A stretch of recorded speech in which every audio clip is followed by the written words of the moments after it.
Hello, আসসালামু আলাইকুম। সবাই কেমন আছেন? আলহামদুলিল্লাহ আমি ভালো আছি। চলে আসলাম আর একটি ভিডিও নিয়ে, যে আমি আমার ছেলেকে কীরকমভাবে অলিভ অয়েল মাখাতাম সেটাই আমি দেখাবো আজকের ভিডিওতে।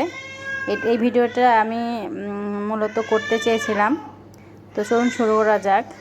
আমি অলিভ অয়েল প্রথমে খালি অলিভ অয়েলটাই মাখাতাম, কিন্তু অলিভ অয়েলটা অনেক ঘনত্ব বেশি হওয়ার কারণে আমার বাবুর শরীরে চিটচিটে হয়ে থাকতো। আর চিটচিটে হয়ে থাকলে একটা অস্বস্তি ভাব হয়, ধুলোবালি লেগে যায়।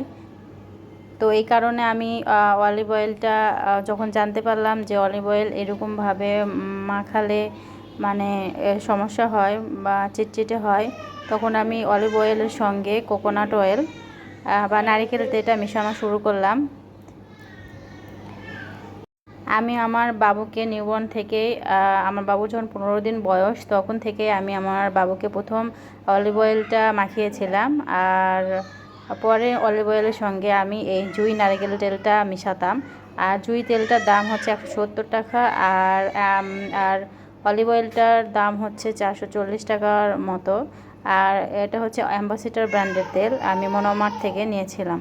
তো এই তো তেল মিক্সড করার জন্য আমি এখানে একটা পরিষ্কার বাটি নিয়ে নিয়েছি। আপনারা বাবুর যে কোনো কাজের জন্য যদি কোনো বাটি ইউজ করেন, অবশ্যই সেটা গরম পানিতে ফুটিয়ে নেবেন। প্রথমে আমি সামান্য পরিমাণ একটু অলিভ অয়েল নিয়ে নেব। অলিভ অয়েলের ঘনত্ব অনেক বেশি হয়, অনেকে অনেক ব্র্যান্ডের অলিভ অয়েল ইউজ করে।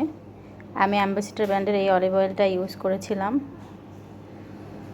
এখানে আমি অলিভ অয়েল নিয়ে নিয়েছি, যতটুকু ব্যবহার করব ততটুকু নিয়েছি। আর এখানে তার অর্ধেক, যতটুকু অলিভ অয়েল নেব তার অর্ধেক নারিকেল তেল মিশিয়ে নেওয়ার পর এটা ভালো করে মিশিয়ে নেব। আর আপনারা যদি শীতের সময় ইউজ করেন, অবশ্যই অলিভ অয়েলটা শীতের সময়ই ইউজ করা হয়। তো ইউজ করার আগে অবশ্যই এটা আপনারা হালকা তাপে একটু গরম করে নেবেন, তাহলে তেলটা আরও পাতলা হয়ে যাবে এবং আপনার বাবুর গায়ে যখন দিয়ে দেবেন তখন বাবু বুঝতে পারবে না যে বাবুর গায়ে তেল দেওয়া হয়েছে, চিটচিটে হবে না, গায়ের সঙ্গে ওটা মিশে যাবে, শুষে নেবে ত্বক। আর ত্বকটা অনেক মসৃণ হবে, ত্বকটা হাইড্রেটেড হবে, ত্বক উজ্জ্বল করবে। আর আপনার বাবুর ত্বক কালচে হয়ে যাবে না যদি আপনি অলিভ অয়েলের সঙ্গে কোকোনাট অয়েলটা মিক্স করে নেন।